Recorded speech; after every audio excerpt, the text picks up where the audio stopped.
Alright, I'd call all of that a mouthful right there. This is Eastern Black Nightshade Solanum emulans, and I'm about to eat all of it right here in a single sitting, completely raw, and then we'll get to discover what happens from that together. First bite. That actually tastes really delicious. Last bite. Okay, I'm gonna upload a completely uncut version of that, just so that you know that there wasn't any video trickery going on. But for now, let's fast forward to the future and find out what happened. Immediately after I ate them, I'll be honest, I felt pretty great. I felt completely fine. And when I ate them, they actually tasted really good. It was kind of like an extra sweet cherry tomato. Actually, 2 days later, I still felt pretty great. But here we are now, 5 days later, and this time I feel amazing. Completely amazing. And to be honest, it's probably from all of the antioxidants that can be found in black nightshade. So you know what? I'm probably going to continue to feel great, and I'm probably going to continue to eat them. Confused? Let me clear that up. A lot of you, when you heard nightshade, you may have immediately thought of deadly nightshade. The scientific name for that plant is Atropa belladonna, but the plant that I'm talking about right now is black nightshade, which refers to Solanum nigrum and several other species that I'll show you as well. Solanum is the same genus that gives us tomatoes, Solanum lycopersicum. They do not contain chemicals like atropine, scopolamine, and the other principal constituents that actually makes deadly nightshade toxic. Instead, black nightshade gives us perfectly edible berries that are delicious. They're nutritious, they're found across the globe, and they're extremely common. Like, you'll find them in your gardens and even just around your homes. And that's why I think everyone should know this amazing edible plant. In this video, I'm gonna show you where and when to find and forage black nightshade. I'll show you exactly how I eat it. And of course, I will show you how to distinguish it from lookalikes like deadly nightshade, but there are others that I think look even closer to black nightshade that are toxic. And here is one of the plants right now. So you might be wondering, why is it that we even think that this plant could be toxic? Even if you were to Google it right now, you'll find many articles and blogs and things like that that will list it as a toxic species. If you called poison control and told them that you ate black nightshade, they would tell you to, be wary because you've just eaten a toxic plant. Well, there's a couple reasons for this. A lot of it stems from the fact that when tomato was initially brought to Europe from the New World, it actually comes from South America. In Europe, the most common nightshade berry that they have that kind of looked like the tomato was the deadly nightshade, Atropa belladonna. So naturally, they were quite skeptical of it. And for a long time, tomato plants in Europe largely were not eaten. They just grew them because they're really pretty as a decorative plant. And this European wariness for nightshade family fruits, it still persists today primarily in Western cultures. Like in a lot of those carnivore diet corners of the internet and the whole what plants are trying to kill you people, they're all still claiming that even cultivated nightshade fruits they're actually dangerous and inflammatory, and the only reason that they're kind of edible is because we bred them from these poisonous wild plants to be marginally edible. And that is just completely not true. There are dozens, possibly even hundreds of wild nightshade fruits that are perfectly edible and safe to eat in their wild form without any cultivation necessary. And further, around the world collectively, there are billions of people that eat and enjoy black nightshade, both the fruit and the greens, funny enough, which we'll talk about more in a second. Many articles will also mention this toxic chemical in black nightshade that you should completely avoid at all costs. It's called solanine, and it is also found in green tomatoes and other unripe nightshade fruits like eggplant or bell pepper, other peppers, things like that. But with ripe black nightshade, the levels of solanine will be so incredibly low that they're basically negligible. This is just another scenario where if we have a wild plant, we have to be extra cautious and extra dangerous of it, even though the thing that the articles claim that we're worrying about can be found present in many other cultivated foods and plants as well. You see this all the time. But even so, later on in the video, I'll show you how just by taste, you can easily detect whether you're getting a fruit that is unripe, that may have higher levels of solanine in it. It's very easy. But first, I would like to define a little bit further what I mean when I say black nightshade, and you'll understand why this is important in a second. Remember, at the beginning of this video, I said that black nightshade really refers to several species in a species complex. And a species complex is kind of where like botanical taxonomy and the actual practical application of botany for us as foragers, they kind of diverge a little bit. The collection of different species that make up the black nightshade group can be found all around the globe. The most well-known is Solanum nigrum, which is European black nightshade, but we also have Solanum americanum, Solanum emulans, American black nightshade species. We also have Solanum retroflexum, which is commonly sold as garden huckleberry. Yes, garden huckleberry is just black nightshade. There's Solanum douglasii and many more. All of these different species are quite difficult to distinguish from one another, but here's the important thing, is that they can all be eaten and used interchangeably. Now that's important because I've seen people claim that the only black nightshade that you can eat is the black nightshade, the European one, Solanum nigrum, and that all the other ones are actually poisonous, and that's why you have to be super careful because they're nearly indistinguishable from one another. So there are these crazy similar lookalikes. And all of that is not true at all. Just for myself, I've eaten at least 3 different species of them, and as I come across them more, you better believe I'll be eating more and more species of the black nightshade species complex group. So then the question becomes, how do we know if a nightshade is in the black nightshade group? Well, I'm going to show you the identification characteristics of the black nightshade group, and then we're going to compare them to the lookalikes, and you'll see how easy they are to tell apart from other plants.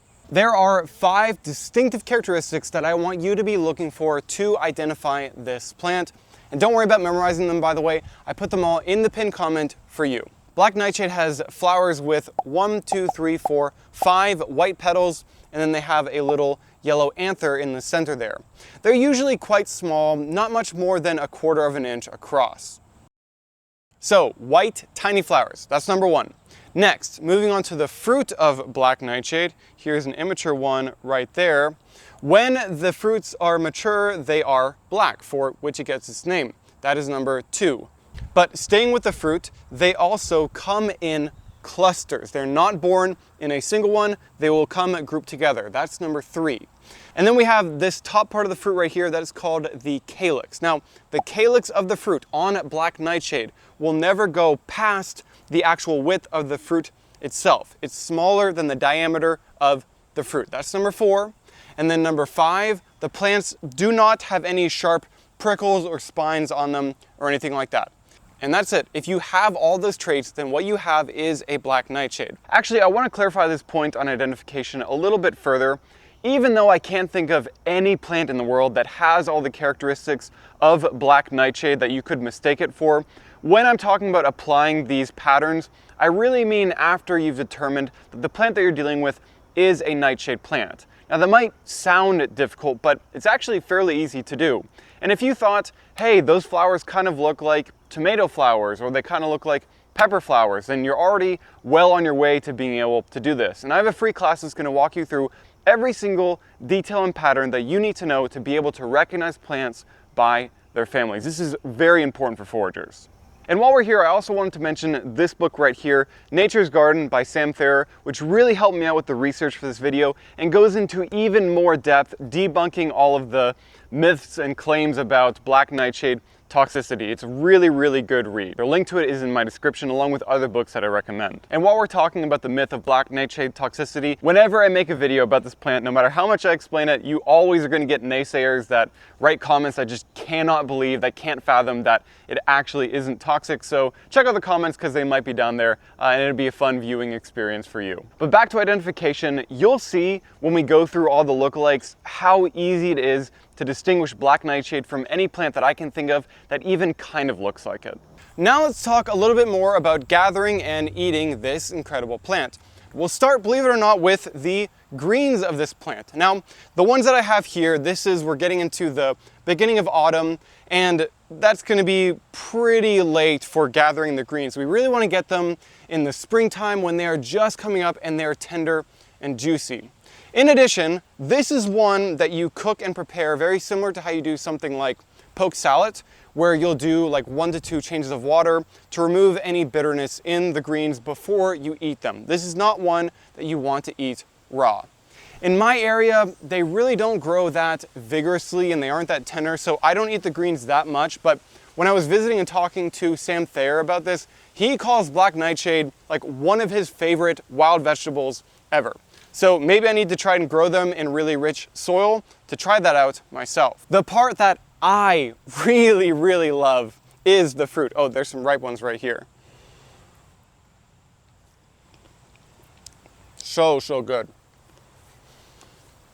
Really, it's like a sweeter and juicier cherry tomato. They taste incredible. But then when I was up in Wisconsin, I found some growing in really rich soil, and the berries were pretty big, like triple the size of these tiny ones right here. Now, an important thing is, you only want to eat them when they are fully ripe. The berries right here, they're gonna start off and they're gonna be green. And then as they mature, they're gonna turn darker and darker until they are a really dark purple, nearly black. Again, that's why we call them black nightshade. One thing that I want you to do is I want you to check out the bottoms of the berries, because sometimes they can look dark on top, but they're still a little bit green on the bottom. So make sure to look out for that. And if they are dark and fully purple all the way around, you're good to go, they're ripe, and they're ready for you to pick and eat them. You can eat them cooked, or you can eat them raw. I've eaten them raw in handfuls and handfuls without any issue whatsoever. They start to ripen in my area of North Alabama around July, but these plants are very indeterminate. They will continue to fruit over the entire course of the life of the plant. I started gathering them around July, but now we are, and it's almost October, and there are ripe fruits on them, there are green fruits that are still ripening, and there are flowers on them that are going to continue to produce fruits as well. But if you want to find more exact timing information for black nightshade, as well as just more information about it, then you can find it on my interactive foraging calendar for black nightshade and dozens of other incredible wild edible species as well. Now, you might be a little bit worried about gathering them underripe and not knowing about that and getting sick from it, but don't worry, because if you were to happen to get one underripe and taste it, then you would get a slight kind of like bitter, acrid reaction in your mouth, and that would let you know that it's not ready to go. But I'm telling you, any of them that I've ever gathered that are completely dark purple all the way around, I've never had any negative reaction to it at all. I've used these in salads, I've cooked them into sauces, people even make jam with garden huckleberry. Basically, any way that you can think of that you would use a cherry tomato, you can use black nightshade as well. But personally, I really just like to eat them raw because they are so sweet. Everyone can use this amazing plant, which is why I'm so excited that you're watching this video right now. But let me put your mind at ease that you're going to somehow mistake it for something else, and we're going to compare it to its lookalikes. Let's go ahead and cover the lookalike that everyone envisions when they hear the word black nightshade, which is of course deadly nightshade, Atropa belladonna. There is a laundry list of details that we can use to distinguish these two, but I'll focus on the three most obvious ones. First, deadly nightshade has shiny berries on it that do not come in clusters. Second, deadly nightshade has a very large calyxes, and they do go way past the edges of the fruits. 3, deadly nightshade has large burgundy tubular flowers that don't look anything at all in any way, shape, or form like black nightshade. I actually had to find stock footage of deadly nightshade because, again, it is extremely uncommon in North America. I don't really expect that I'm ever going to find it here in the wild. But for all the European foragers who are watching my videos, you all should definitely be familiar with this plant. So now that we've covered that one, we need to talk about two other plants that personally I think are even closer lookalikes to black nightshade that do grow in North America. The first one is called bittersweet nightshade, Solanum dulcamara, which is toxic. You may come across its flowers that are very similar in shape and form to black nightshade, except for the fact that they are purple, and think, oh, is this black nightshade? No, it isn't. Black nightshade does not have purple flowers. But another detail is that as the berries of bittersweet nightshade ripen, they turn to a red color, not a dark purple or black color. This next one does have white flowers like black nightshade, but they're a little bit larger, and its fruits will be an orange-yellow color at maturity, and it has sharp thorns all over it, for which it gets its common name horse nettle, Solanum carolinense. This one is toxic as well. And to be honest, those are the only lookalikes that I can think of that look anything like black nightshade. But if there are any that you have in mind, then let me know and we'll cover them together in the pinned comment. And if you would like to learn about another plant that has a reputation for only being toxic but can be eaten as well and is incredibly delicious, then you should check out this video right here. I really think that you're gonna like it, and I hope to see you there. There's a bunch of super glue in my mouth. And a lot of them have popped off now, so we only had one shot at that, and I hope we got it, because I do not want to do that again.